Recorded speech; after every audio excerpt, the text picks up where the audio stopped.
welcome to the show. This is Randy's Corner, and I'm your host, Randy Clark.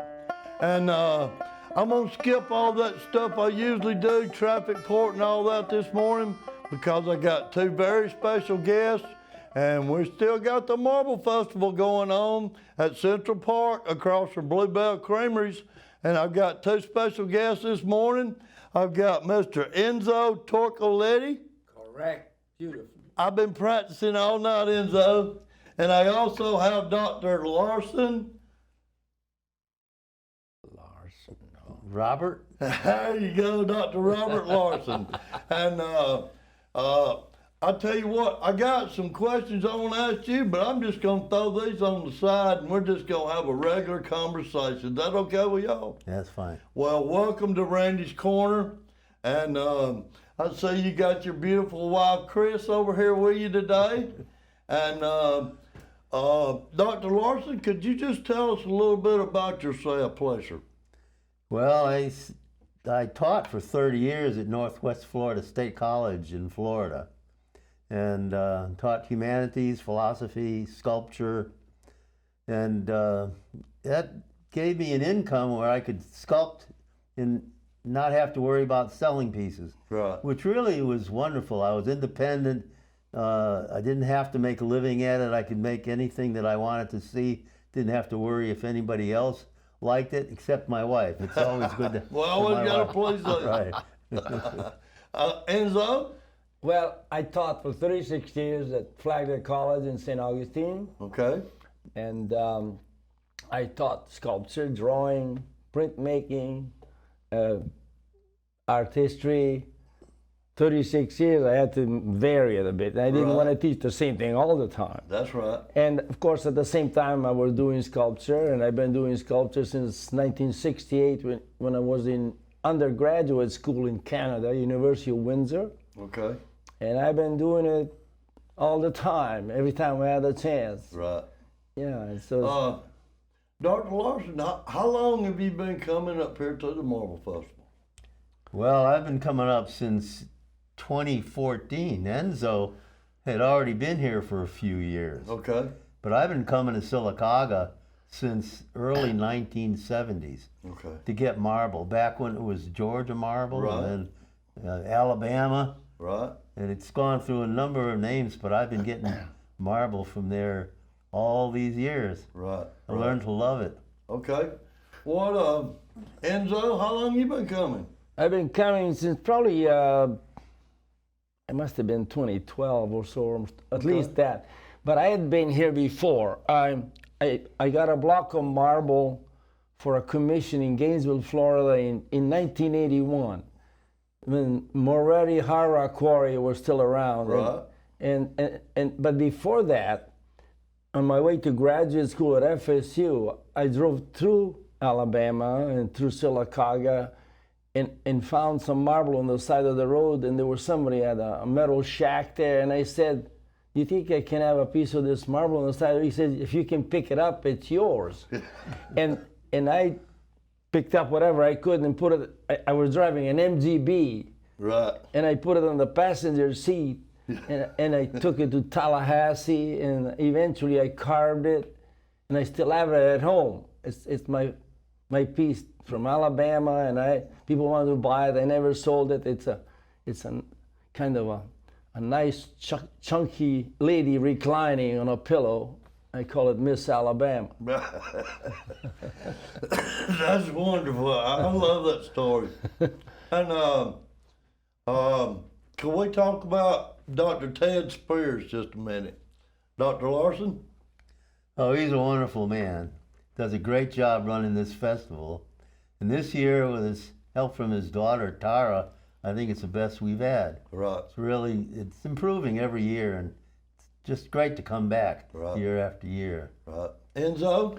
Well, I was passing through and with my wife to go to a family thing in northern Alabama, and I saw the sculpture in front of the library, and I stopped and I went in and I talked to Mrs. Spears, who was the librarian. Miss Shirley. And she said, "Oh, we have I didn't know there was a festival here." And she said, "We have a festival every year in April." And I said, "Well, would you mind if I leave my name here?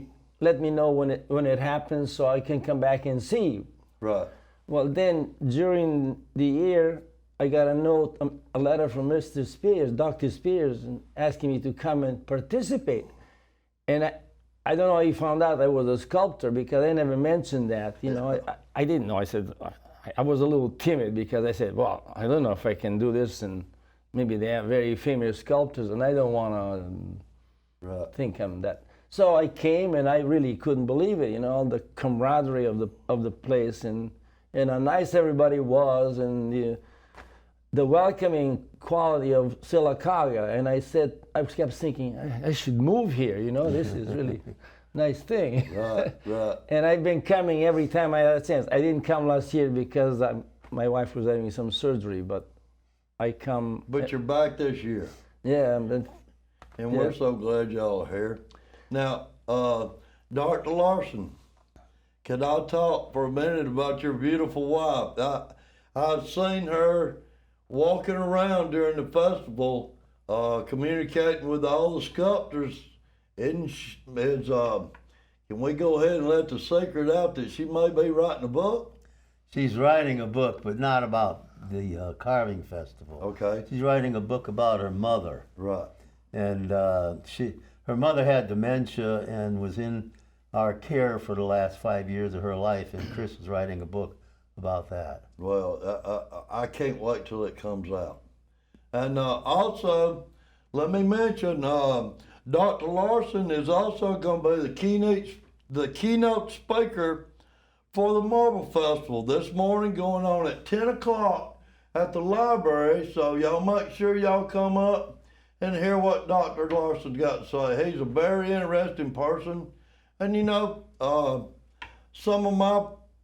are two of my favorite sculptors, not only because of your work, but because I see most of the sculptors coming over there getting advice from y'all. Could you speak on some of the other sculptors for just a minute?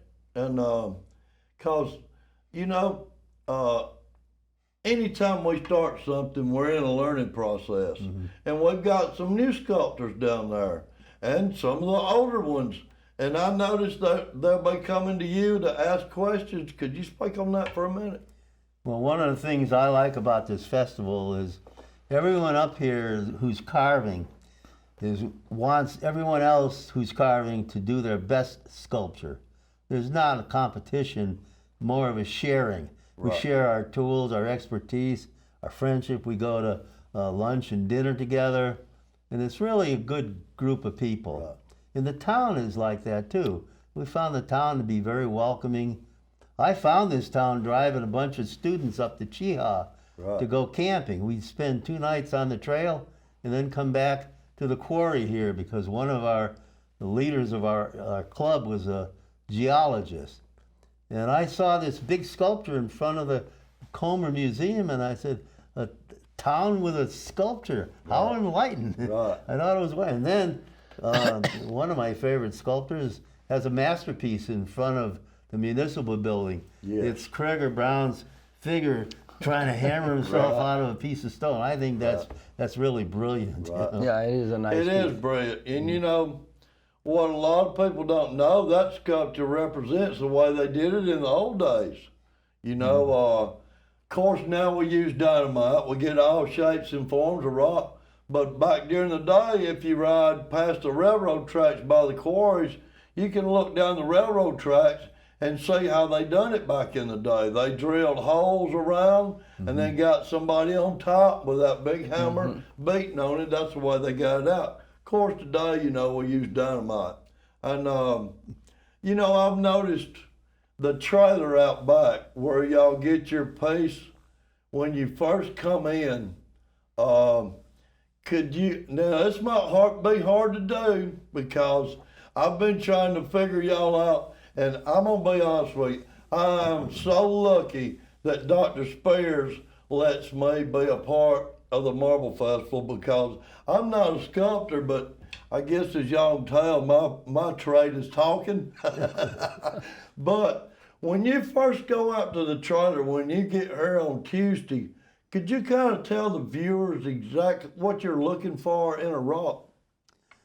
I'm looking for a piece of stone that is unusual in shape, that has some marbling in it, some odd qualities about it, something that's evocative. A block of marble doesn't inspire me very much. I like a piece that's been broken off, maybe rejected, maybe lying in the dust for a long time. Right. And I look at it and it suggests something to me. Right. And then I try to reveal the beauty that's underneath all that dust and all of that rejection, because a lot of my pieces came out of the Imerys quarry. Right. And it doesn't have enough whiteness for toothpaste, or for something wrong with it for using it for shingles. So they have big piles of it, of marble. It's just very, very beautiful. If you come to my talk, you can see a lot of the pieces that I made Okay. have this very unusual color, almost red, some of it, very pink and orange and blacks running through. And that just really inspires me to try to, I feel like I'm a jeweler taking something that looks kind of ugly because it's been sitting there gathering dust. And then I cut away and clean up and sharpen it and polish it so the grains come out. And the more you polish it, the more the light goes through. This marble has a wonderful translucence. It's strong, it's fine grained. We've got marble up in Vermont I've quarried, but the grains are much larger, crystals are much larger than Sylacauga. They're almost as, well, they're smaller than the Georgia marble. Right. But the marble from Danby, Vermont, very, very pure white, but it's not as strong. Right. And I've carved it from Colorado, from the Yulee quarry. And again, it's large grain, and it doesn't hold up as well as the Sylacauga marble does. Enzo, same question. What are you looking for when you go to the trailer and pick out your piece of marble? In fact, on the way here, I was thinking, what am I going to do when I get there? Because you never know what kind of stone you find there, because some people have already picked out their favorite and what's left. And I really don't care much what it looks like, because like Robert, I prefer a piece that has flaws. It's not really flaws, it's broken. A block of marble, like I work blocks of marble that are from the quarry, that are pristine, clean, and you don't really want to touch them because they look so beautiful as a finished piece. So Right. I usually take the hammer and break a corner off, so I know that now it's not perfect and I can do something with it. And then the dialogue begins with the stone, because the stone does have things to say about what you're going to do. Yes. So I talk to the stone and I say, okay, what are we going to do here? And I start working on it, and I have an idea. I look at it and I have an idea what I'm going to do. But sometimes there's either a flaw, a vein, or something is not exactly where you want it to be. So you have to change your design according to what the stone has. So it's like it's not like building a building from a blueprint. Right. You just kind of work with the stone because you don't have anything definite you're going to do, and then that's the very creative thing all the way through, instead of just, when I do commissions, you have to make a model, and then you have to make exactly what the model does, because the customer wants that particular image. But with this, it's total freedom. Right. You can just work, and then you ask people around, what do you think I should do with this? And some people come over and draw something with a pencil on the stone, and you just, okay, let's try it out, see what happens. This is really a fun thing, it's Yes. It's a festival, isn't it? Yes, it's a festival. And we're all having a good time. Yeah. And you're also getting some work done. And y'all's pieces are amazing. Y'all, I wish I had the vision that y'all do, creating y'all's pieces. And you were speaking of your piece, what us local folks might call waste is not so much waste to you, because when the quarry, when they mine this, they are looking for an off-white. Some of the marble is so bright that they'll take what we call waste, mix it with it, tone it down, is what the customer wants. And you know, for our viewers that don't know, our vein is 400 foot deep, 1.5 miles wide, and it's 32 miles long. So there's going to be plenty of marble for y'all to sculpt in the future years to come. Thank y'all so much for coming on the show. I wish I could live long enough to use up all the marbles. I know. Me too, Enzo. And don't forget, this morning, Dr. Larson, he will be the keynote speaker from the Marble Festival this morning at 10 o'clock at the library. Thank y'all so much.